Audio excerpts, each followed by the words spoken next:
Welcome everyone for today's webinar. The topic for today's webinar is case study with KPMG Enhancing E-Commerce through Business Analytics. The winds of change are howling in the world of e-commerce. Today's customers are savvier, mobile, and demanding more than ever. To navigate this landscape, mere intuition won't suffice. It's time to harness the power of business analytics and set sail on a voyage of data driven growth. In today's webinar, we will delve into the exciting realm of leveraging business analytics as the secret weapon for enhancing your e commerce strategy. We'll journey through a sea of insights, exploring how data can unlock the mysteries of your customers' optimize your operations, and propel you towards profitability. For this webinar, we have a guest speaker, Mr. Kaushik Swaroop, currently associated as a consultant in KPMG in India.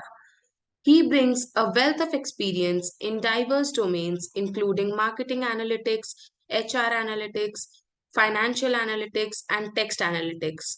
He has expertise in tools such as Python, R, Tableau, Power BI, and more. Thank you, Mr. Kaushik, for taking out your precious time for this webinar today. We are very excited to hear from your vast experience in the field. Now, I would like to invite Mr. Kaushik to start the webinar. Thank you. Thanks a lot, Anshika. That was, a great introduction for myself.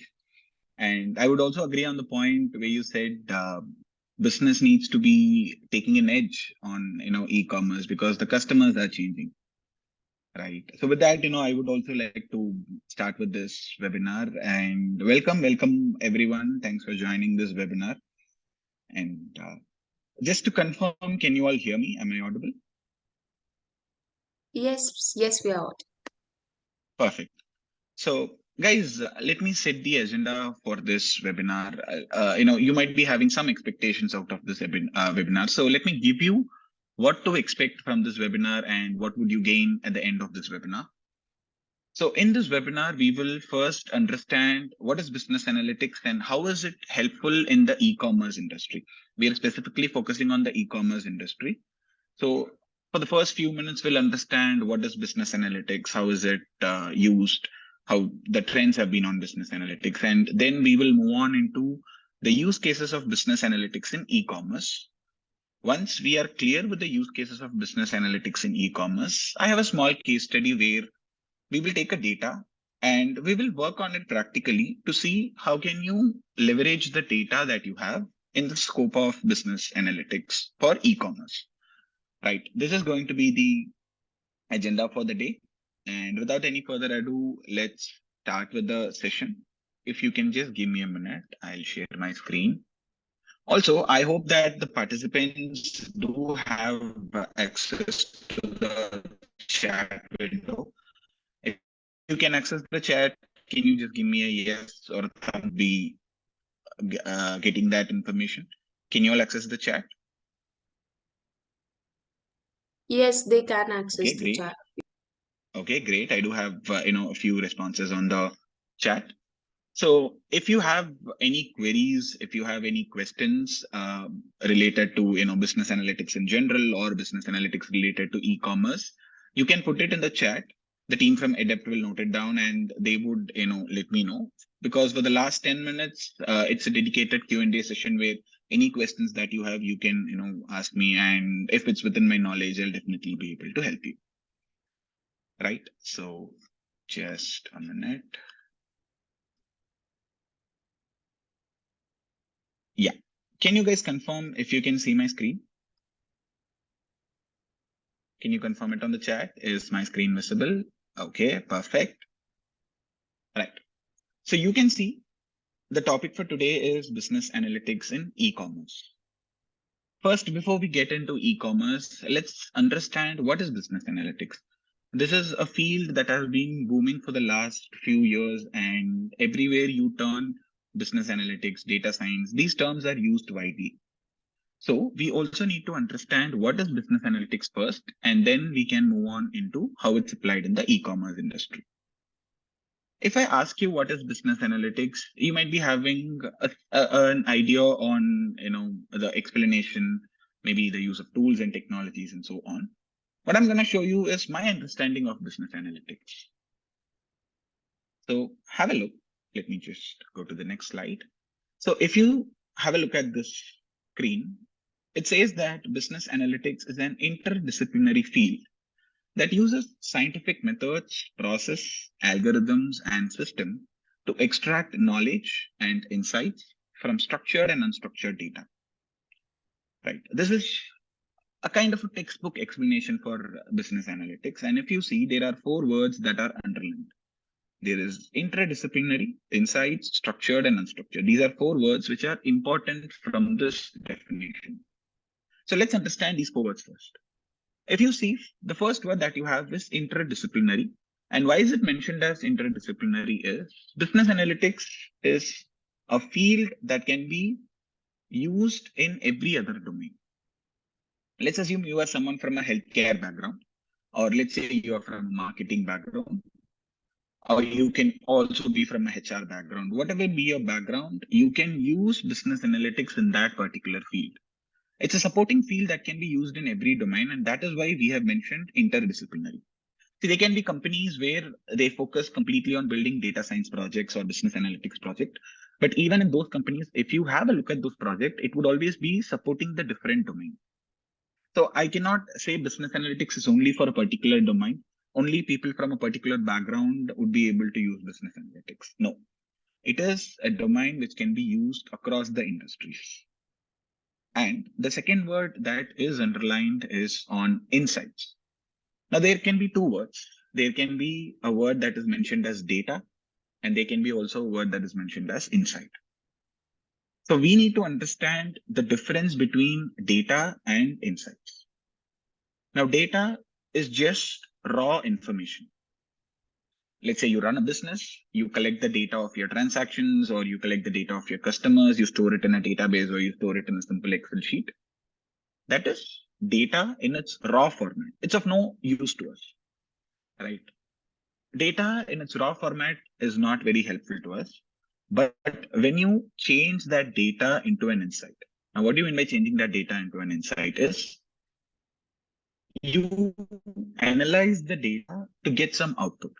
Maybe you analyze the customer's demographics, you analyze the customer's age data, their location data, or their spending pattern, what is their buying behavior. If you analyze these points from the data changes into an insight. And business analytics helps you make it. How does it do? With the help of scientific methods, process algorithms, and systems. That is on insight. So always focus on getting insights from your data rather than just data collection. So if you are someone who has access to a lot of data, you should try to convert that data into an insight.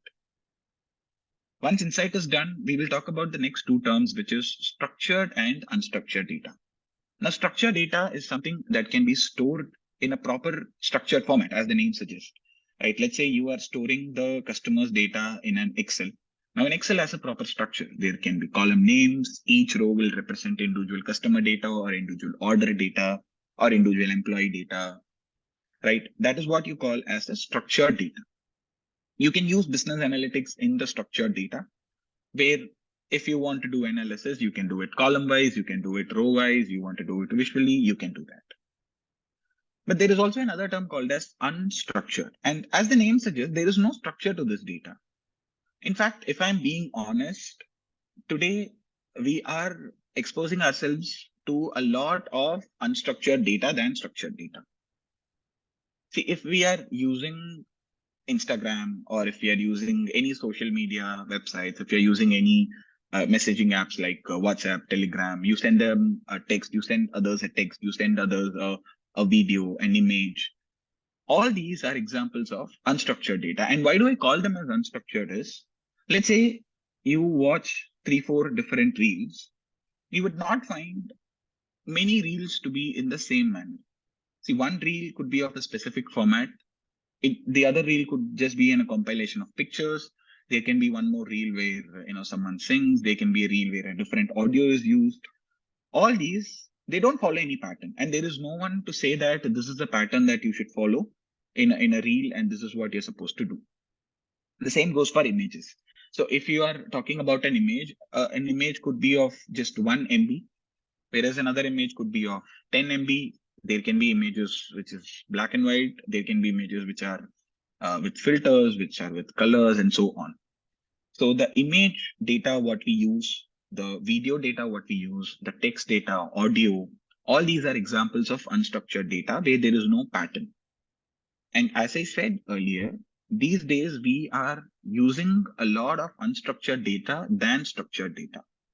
No one wants to sit in front of a system, in front of an Excel for 3-4 hours in a day or 6 to 8 hours in a day. But you give me any social media app and ask me to sit 6 or 8 hours in a day, I will do it without any hassle.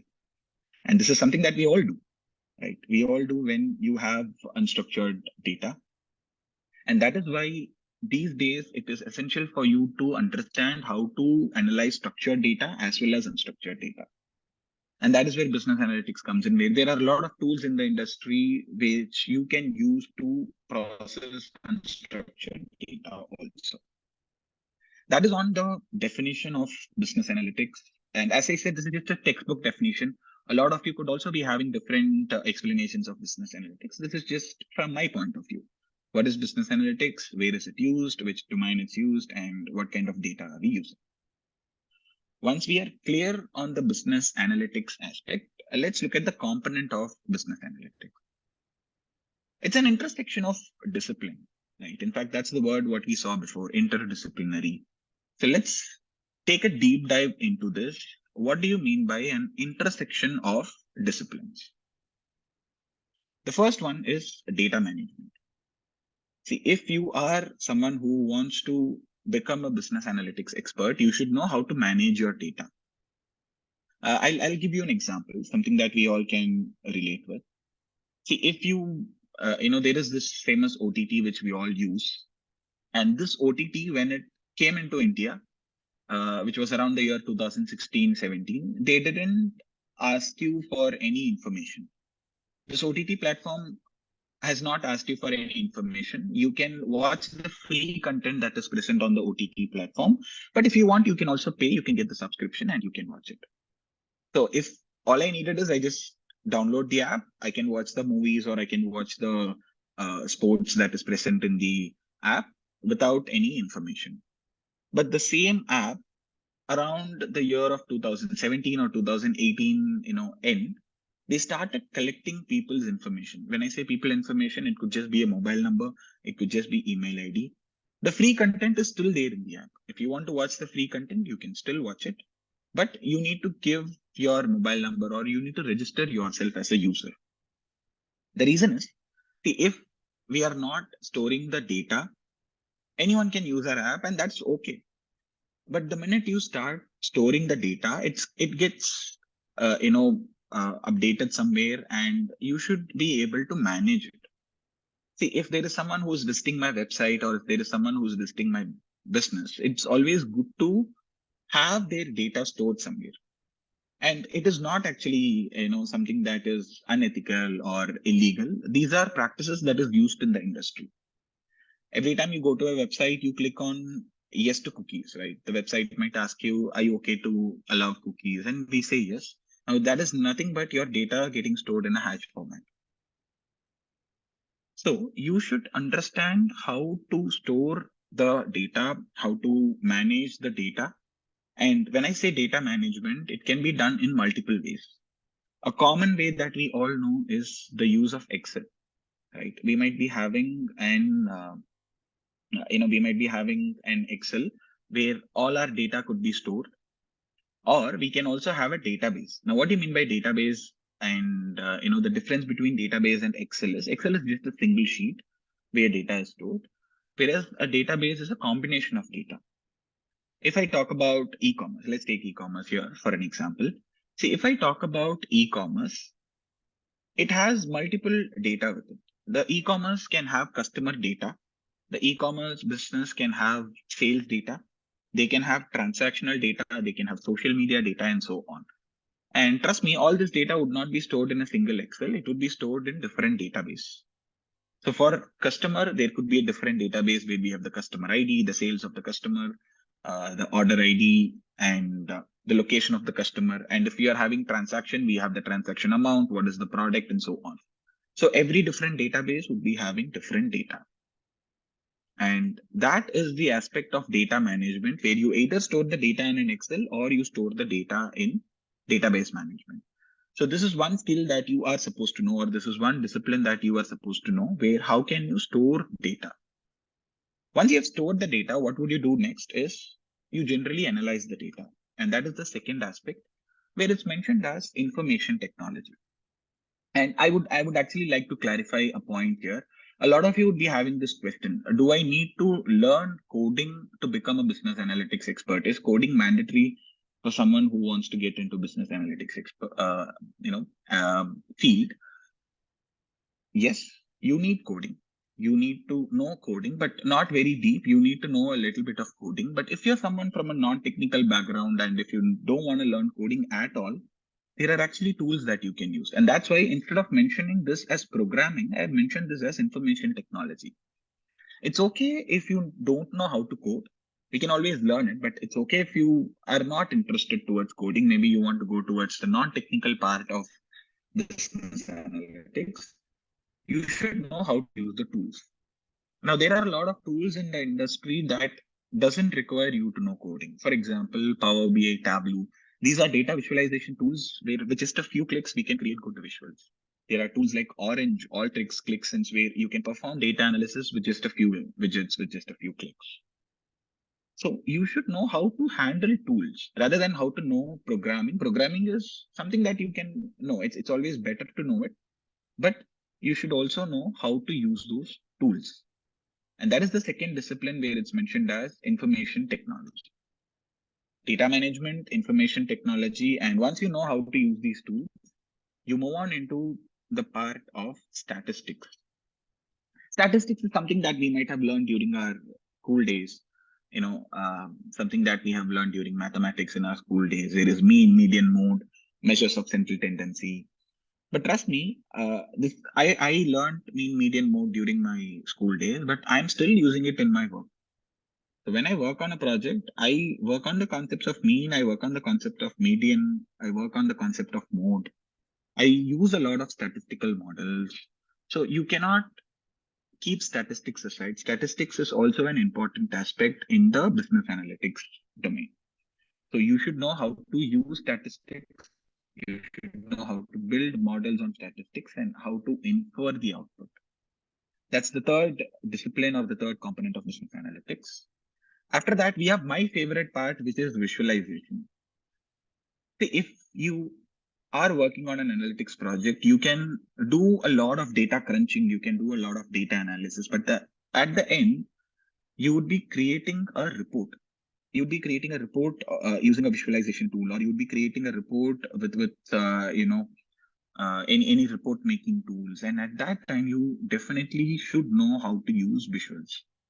You should know how to efficiently use charts. You should know how to efficiently use dashboards and so on. For example, you might have heard about different charts, right? There are, can you tell me some of the charts that you know? If you're someone who has worked on charts or graphs before, can someone tell me any? You can put it on the chat. Any kind of charts that you know, something that's common in Excel or anywhere that you have seen. What kind of charts do you usually see? Any examples that you have? Okay, I see one response of bar chart and pie chart. That's a very good example. There are a lot of bar charts and pie charts are used. Anyone else? Any other charts that you see? There is histogram. Okay, good. Anyone else wants to take a try on the types of charts that you know or on the types of charts that you use?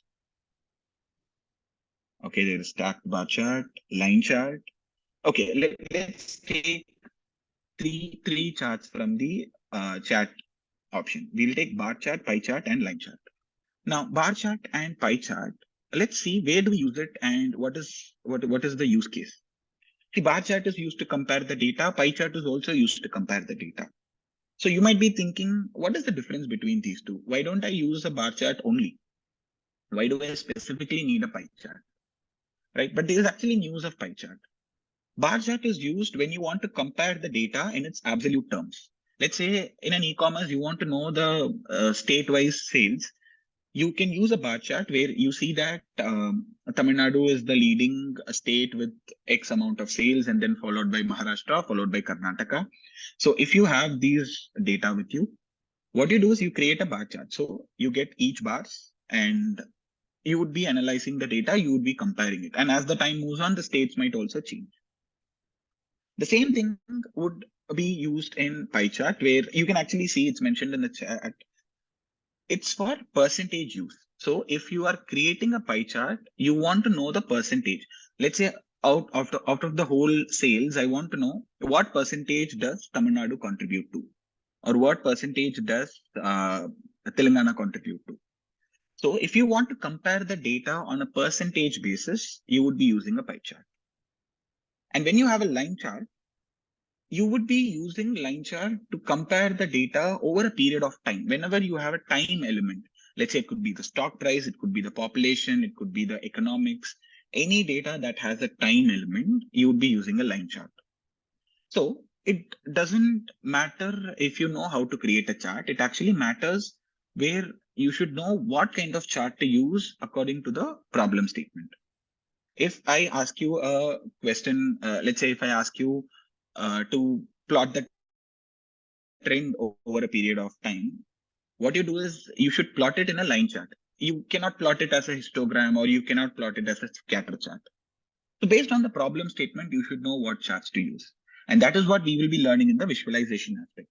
In business analytics, if you focus on visualization, you should know what kind of charts to use and when they are used and so on. Right. That is the fourth aspect of business analytics. And then we have quantitative methods. Something that a lot of people don't like is mathematics. Right. Most of the students that you ask, they say, I'm not a big fan of mathematics, and it happens. Right. On the contrary, I am actually someone who likes mathematics. But if you see, mathematics is used in business analytics because the complex models that you build, the artificial intelligence that you create, everything has mathematics as the backbone of it. And you don't need to actually derive those mathematics. You should, there are concepts like linear algebra, calculus, differentiation, non-linear models. There are concepts like these in the business analytics field, but it's not mandatory for you to know all these things. It's good to know, but the basic level of mathematics, what you should be knowing is, something that, you should know how to add the data, how to multiply the data, how to use tools to do it. This is the level of mathematics that is expected. Of course, if you want to move into the core technical aspect of it, maybe you want to become a core data engineer or an ML engineer, then you might want to focus a little bit on calculus. You might want to focus a little bit on algebra and so on. The last part is called as domain knowledge. This is something that we have seen. See, you need domain knowledge in business analytics because it's always a supporting domain, right? If you are into marketing, you should know the in and out of marketing. If you are into finance, you should know the ins and outs of finance so that you use business analytics to get good business excellence. Right. If you are into sales, then you should know how sales work, what are all the different areas in which you can use sales and so on. So you should also have domain knowledge. Domain knowledge usually comes at the end. So once you have mastered all these aspects, you go on into domain knowledge, you choose a domain and you try to stay on that domain. Luckily for me, since I am into consulting, I get an opportunity to work with different domains. One day I might be working on a healthcare project, and the next day I might be working on a HR project. Maybe the third day I might be working on a education project and so on. So if you are into consulting, you might be working in different domain. So at that time also you need to have domain knowledge. So these are different intersection of disciplines that is present in the business analytics aspect. Later, we will also see on the use of business analytics in e-commerce. In fact, this is the title of today's topic. You have seen in movies, right? Wherever probably when they reach the climax or when they are at the interval point, they reveal the title, the movie title, and that's what I've also done here. I've just revealed the webinar title. Let's see 5 different use cases of business analytics in e-commerce. Business analytics is used to provide strategic decision support. Now, what do you mean by strategic decision support is, if you are running an e-commerce and you want to make a decision, let's say you want to know where can you keep a warehouse. You need a perfect location for your warehouse so that your logistics are not, disturbed. You make efficient, you make efficient deliveries. For example, you guys know the 10 minutes, grocery apps. There are a lot of 10-minute grocery apps these days, like Zepto, Blinkit, Swiggy, Instamart, and so on.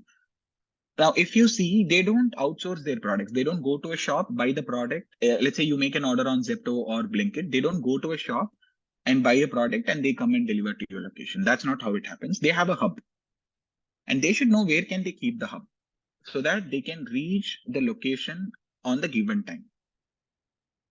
This can be done with the help of business analytics. Maybe I do an analysis of the location data and I can see from which location can I easily move on to all the locations in my surrounding.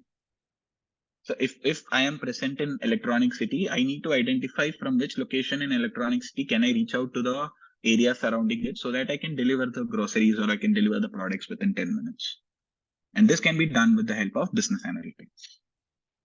The second aspect is operational efficiency. Now, what do you mean by operational efficiency is, this is something that we all have, seen. During festive season, the use of e-commerce apps would always be high than a regular, time. It could be food delivery apps. It could be, product delivery apps, or it could be, the basic e-commerce apps.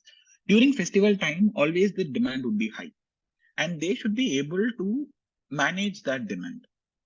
Right, and that is what you call as an operational efficiency. For example, if we take Christmas, as a holiday time or a festival time, people order different products during Christmas. So there is Christmas tree, there is Christmas hat, the lights, and so on. But imagine if you are having a bulk of Christmas tree during the month of May. Do you guys think it will help? Do you think it is efficient for you to buy or store bulk, Christmas trees in the month of May? What do you guys think?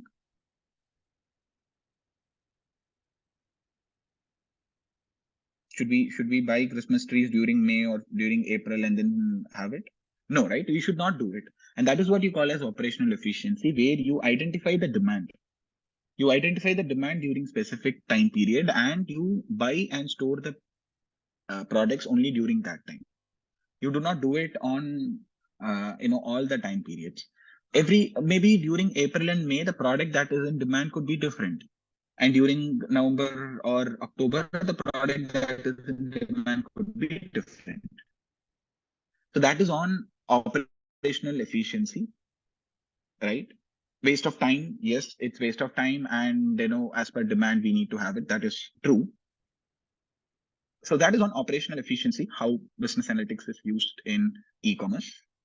Then we have client-centric solution. Now, what do you mean by client-centric solution is, see, for every e-commerce business, their clients are the public customers, right? And you should be able to understand and provide a solution based on the client's needs. Now, all of you might have seen this. Let's say you order a product on Amazon. You might have seen that. Let's say you click on add to cart, and when you want to buy the product, you scroll down in Amazon. What you see is, it says people who bought X also bought 2 other products, right? That is on recommender systems. Now, what happens here is, based on your buying pattern, based on the client's buying pattern, a client-centric solution is created where, if you are someone who is buying a mobile phone, a headset could also be given as a complimentary product, not a complimentary. So when I say complimentary, it's not free. Complimentary is something that is used with another product, right? We usually think as complimentary as a free product, but it's not that. That is providing a client-centric solution. Even, maybe if not in e-commerce, let's say you want to take it in an OTT platform. You guys might have seen, if you go to Netflix and if you open a movie, if you open a new movie or if you open a new series, in green color text, it would be written as X% match, 90% match, or 95% match.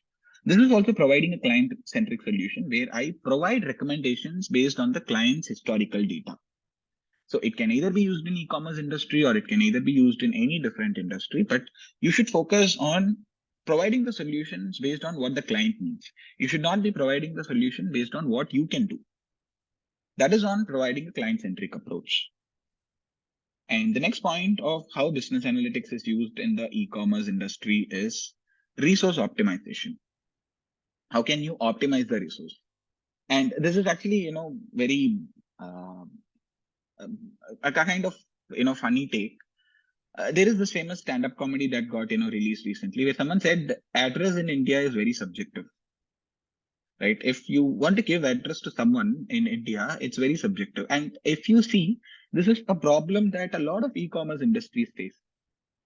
What people do is if they want to give you address, they say that, reach this location. And in this location, you see a big banyan tree on the right side. If you see a big banyan tree, you walk straight for 10 minutes, then you take a right. Imagine giving address to someone like this when you order a product. But this happens, right? This kind of, providing text data happens. Now, at that case, what you need to do is you need to allocate the resources optimally. And what do I mean by allocate the resources optimally is, let's say if this is an incident that is happening in a particular city, the person who is delivering should be able to know the city better. They should be able to know the location. They should be able to know the local language. They should be able to know the local people. And this would help you to optimize the resource better, right? It won't be, just someone who doesn't know the location. They'll be searching for a banyan tree and they'll be wasting time on getting to the location. All that might not happen. And this can be done with the help of business analytics, where you do an analysis of your employee. E-commerce also have a lot of employees, right? So they should do an analysis on the employee data and they would be allocating them to different locations, right? This happens to food delivery apps also.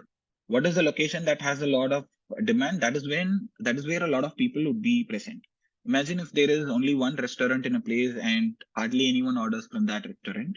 If we deploy 15 to 20 people on that location, it's not helpful. But if we deploy them on a location where there are a lot of restaurants, then it is, helpful. So that is what you call as resource optimization, where you identify, and this in business analytics, the term for it is called as linear optimization. So you use linear programming to optimize the data to see how many people to be allocated in what locations. And the last point, what we will focus on when we talk about business analytics in e-commerce is performance measurement. It's also called as KPI. Anyone here knows what is KPI stands for? What is the full form of KPI? In fact, a bit of answer is there on your screen, but can someone tell me what is the full form of KPI? It's key performance indicator. True.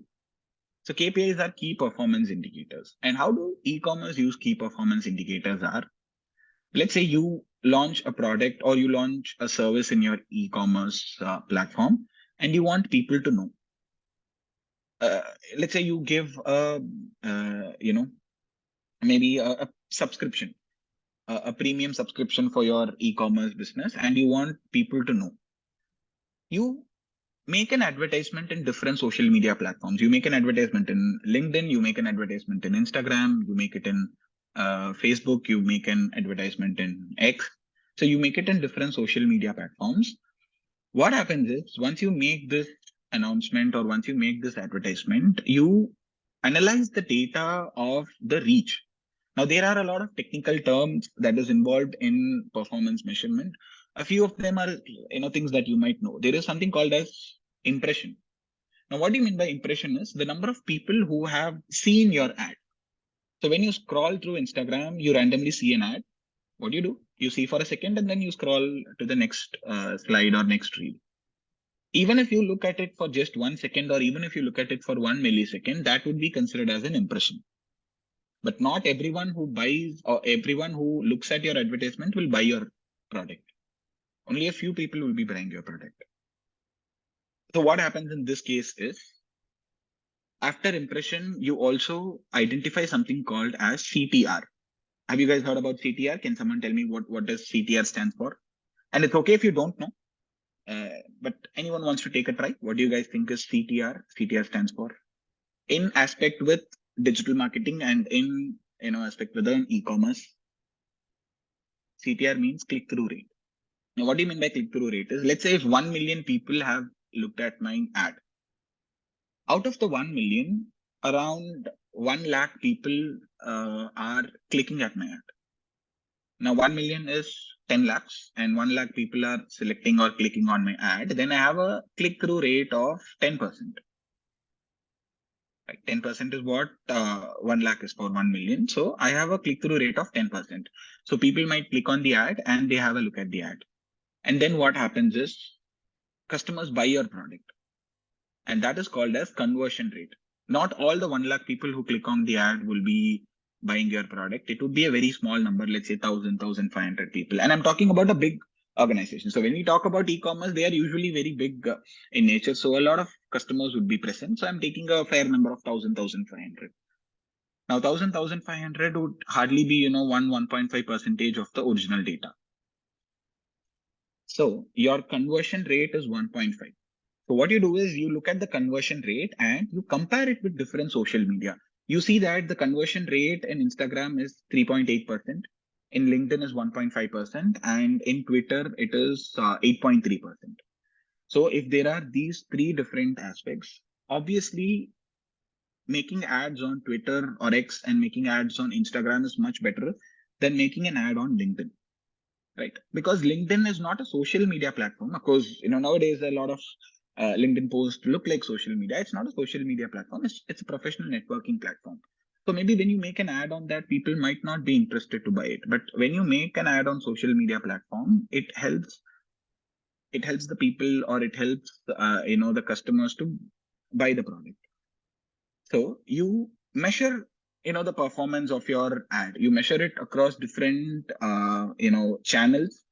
You can also make an ad in YouTube. You can get an influencer to talk about your product and then sell the product. You see which method is efficient, and then maybe you take the top 3 methods which are efficient and you choose that method.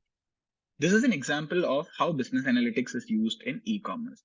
All the calculation what we talked about, the key performance indicator, the customer acquisition cost, the click-through rate, the conversion ratio, all these calculations can be done with the quantitative methods what we have seen before. So this is on business analytics in e-commerce.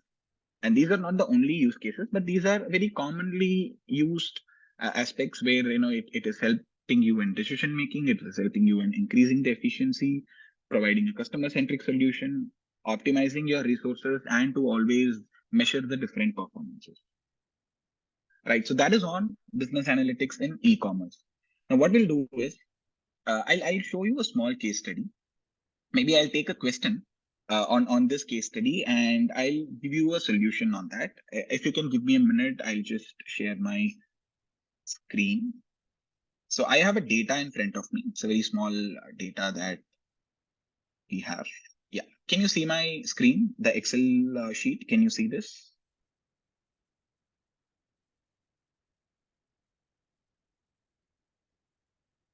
Okay, perfect. Now have a look. I'm going to answer 2 questions. Let me take 2 questions and I'm going to answer it. Right. The first question that we will be looking at is, maybe I'll write it here. Does the discount affect the profits or profitability? Let's assume this is the question that I have. Maybe I'll zoom in. So does that discount affect the profitability? This is one question that I have. And the second question is, find the top 10 cities based on total sales. So there are 2 questions that I have in front of me. Does the discount affect profitability, and find the top 10 cities based on total sales?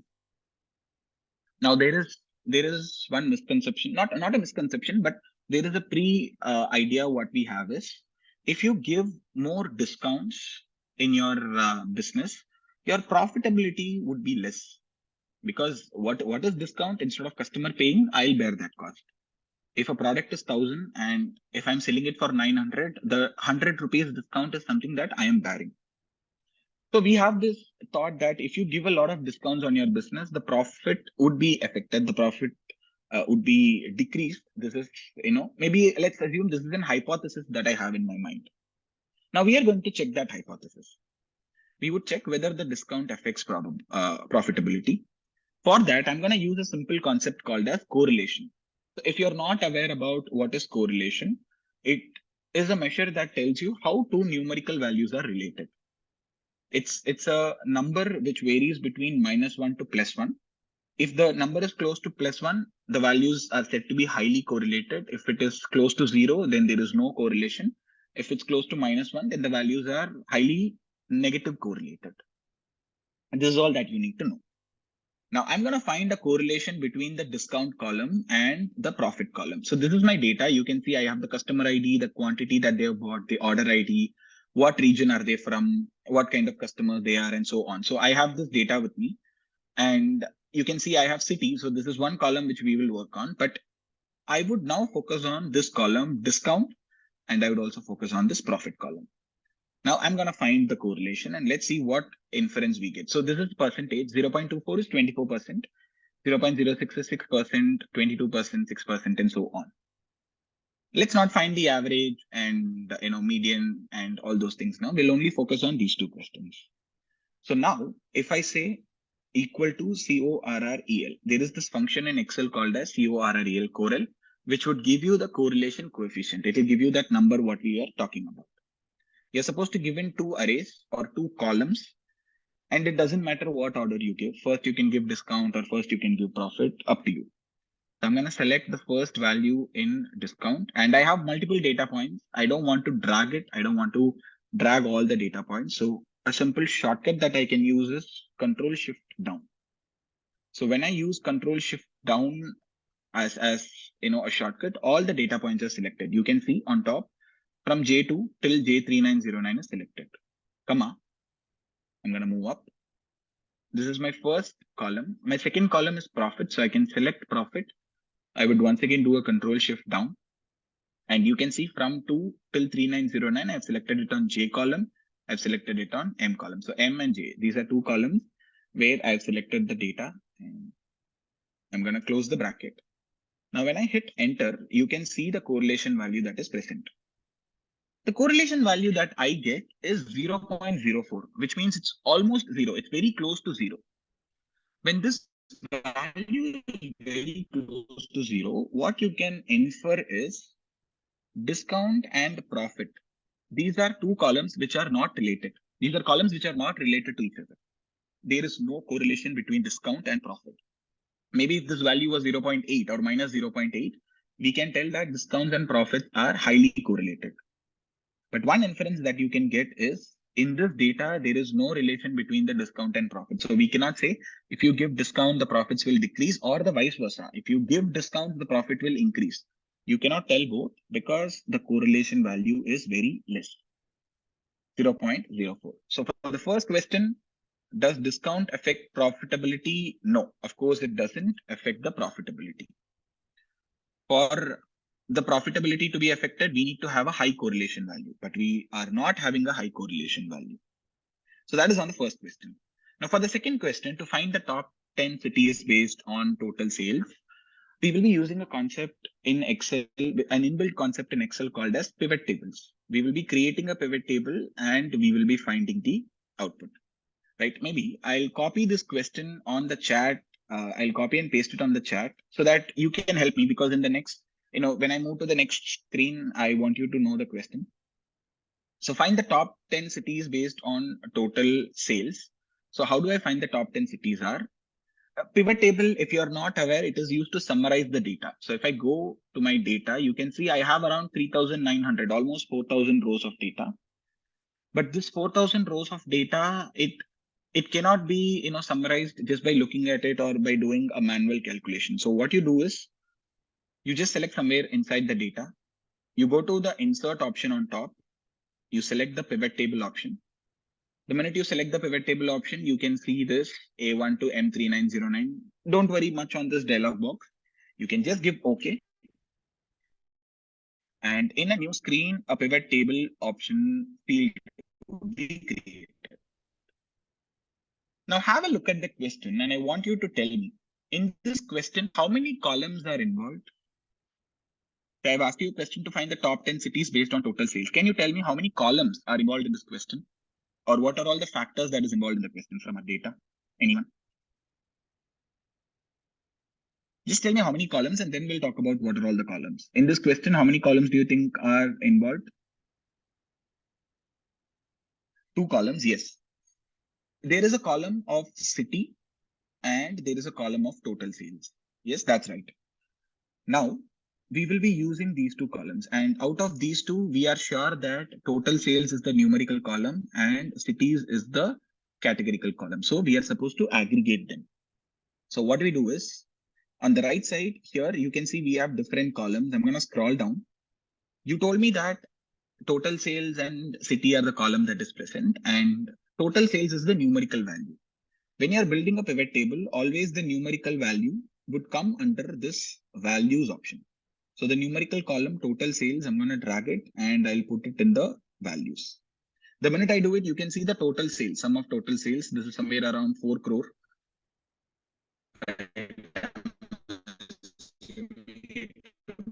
4 or 40, whatever. We can do the calculation. This is done. I can get city column on my rows. So I have my city column and I have my total sales column. Now I have the data of all the cities, but my question was not to get the total sales of each city.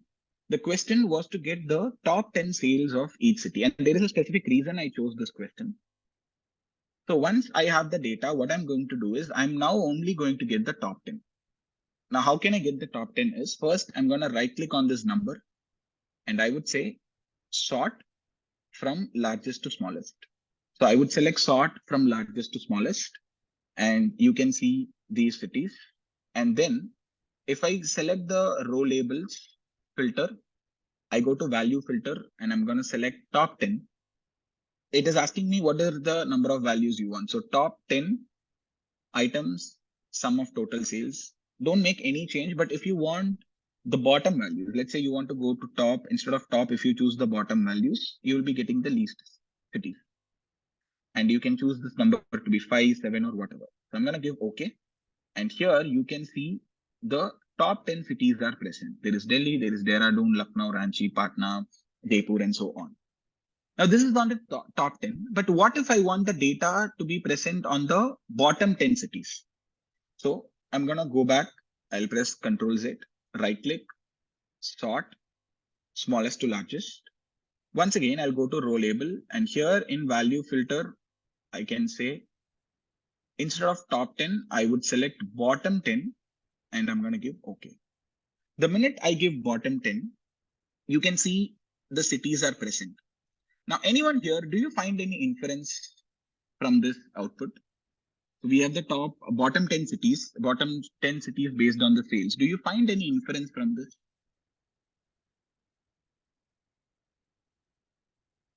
Any idea?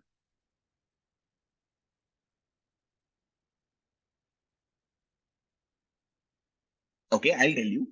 See, if you look at the bottom 10 cities, most of the cities are from South India, which means that this particular company is not performing well in the South Indian region.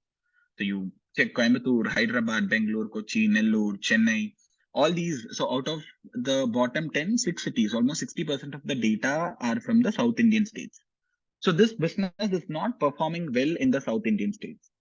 So what I can do is I can give a suggestion to my client that maybe they need to target the South Indian cities more. They need to get a lot of customers in South Indian cities, create an advertisement, focus on personalization. If I want to target South Indian market, maybe I get in a South Indian star, I create an advertisement with them, or I get a South Indian Instagram influencer and so on. But this is something that you can get as an insight. So these are few examples of where business analytics is used in e-commerce. Of course, there are a lot of things that you can do, but I've just taken 2 simple examples of getting insights from the e-commerce data. You can use the correlation concept, that is one, and the other one is you can use a pivot table to get the output. So that is on the session we learned about business analytics. We learned what is business analytics, how is business analytics used in e-commerce, what are the different disciplines of business analytics. And then we took a case study. We answered two questions. In fact, we answered three questions, not two. We answered, does discount affect the profitability? We have identified it to be no. And we got the top 10 cities based on total sales. We also got the bottom 10. So I would say top or bottom 10 cities based on the total sales. And one inference that we got is maybe this business is not performing well in the South Indian region. So with that, I come to the end of my presentation. And now I'm open to questions. If you have any questions, if you want me to answer any questions related to business analytics, related to what we saw today in general, you can ask me. And if it's within my knowledge, I'll definitely be able to help you. All right. So if you have any questions, do let me know. Thank you so much, Mr. Kaushik. That was an insightful session. I'm sure all the attendees had a lot of valuable takeaways. For all Thank you, working Ashika. professionals as well as freshers, who are keen on learning more about business analytics. Chandigarh University has launched online BBA and MBA degree programs with business analytics specialization in collaboration with KPMG in India. You can all find the brochures for both the degree programs in the chat box. We have now reached the final part of a webinar and we would be opening it for Q&A for a speaker.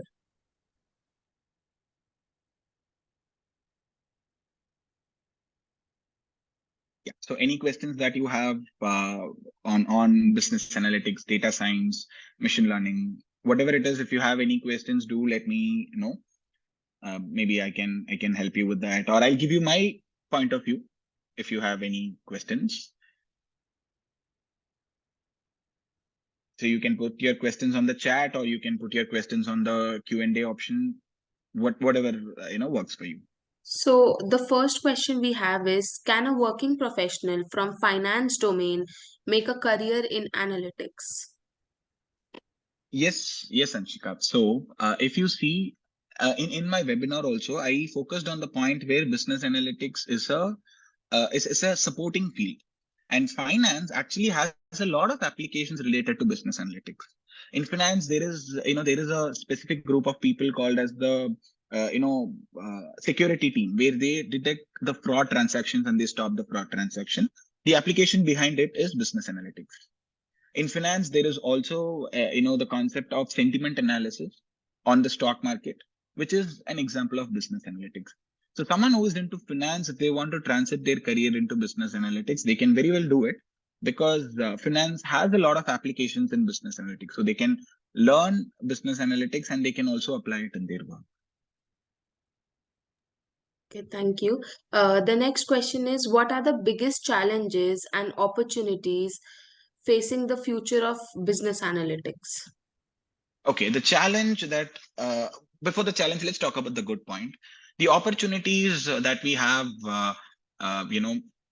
on business analytics is every company. I'm not even talking about every industry. Every company nowadays is generating tons of data, and they need a lot of workforce to analyze the data, to manage the data, to make insights out of the data. So on an opportunity aspect, there is a huge opportunity because every company is generating data these days. On challenges part, there is not much of a challenge, I would say. There is this common doubt that a lot of people have is, does AI will it replace business analytics, or will it replace data science? I would say no, it will not replace. It would help you. If you are a business analytics expert or if you're a data science expert, you can use AI to give better insights. So if you want to see AI as a challenge, that is up to you. Maybe some people might see AI as a challenge, but according to me, there are not much of a challenges in the industry. You can take those challenges also as an opportunity. Okay, thank you. We have one more question. How large a span of data do we need to get good inferences insights? 3 years or 5 years data? Okay, so if you want to make a periodic analysis, 3 to 5 years is the gold spot. you should not go more than 5 years, which is, you should not go older than 5 years of data, or it's also not great to take very recent data like 6 months. And I'll tell you why. See, the industry is becoming very dynamic these days. So what was the industry 5 years back will not be the same now. So if you take 5 years older data, or if you take a data that is like 7, 10 years old, and if you make an analysis, might not help you. And if you take a 6 months data, you might not have enough data. So having a data between 3 to 5 years is the perfect span. Now you can choose, according to the data that you have, but it can be anywhere between 3 to 5 years. But make sure do not go older than 3 to 5 years, or less than 1 year or 2 year span. Okay, then there's a question that I have an experience in broking firm of 2 years. Will this be good switch into this program? Okay, so this is related to the program, but I think this question is from Shubham, right? So Shubham, I'll give you an idea on, see, if you are into broking and if you want to get into business analytics, I'll tell you what is the advantage. Stock market is one of the oldest industries in the world where data, it works on data, right? And if you're someone who already has 2 years of experience, you would know the concepts of technical analysis, you would know the concepts of fundamental analysis. Now, this concepts can be made, or it can be refined better with the help of business analytics. So if you want to move into business analytics, that would be a good switch. You can do that. Maybe you want to completely move away from broking and you want to start your career afresh as a business analyst, you can do it. But your knowledge of broking would definitely help you using business analytics application. Okay, we have one more question. What are the job opportunities in different industries for business analytics?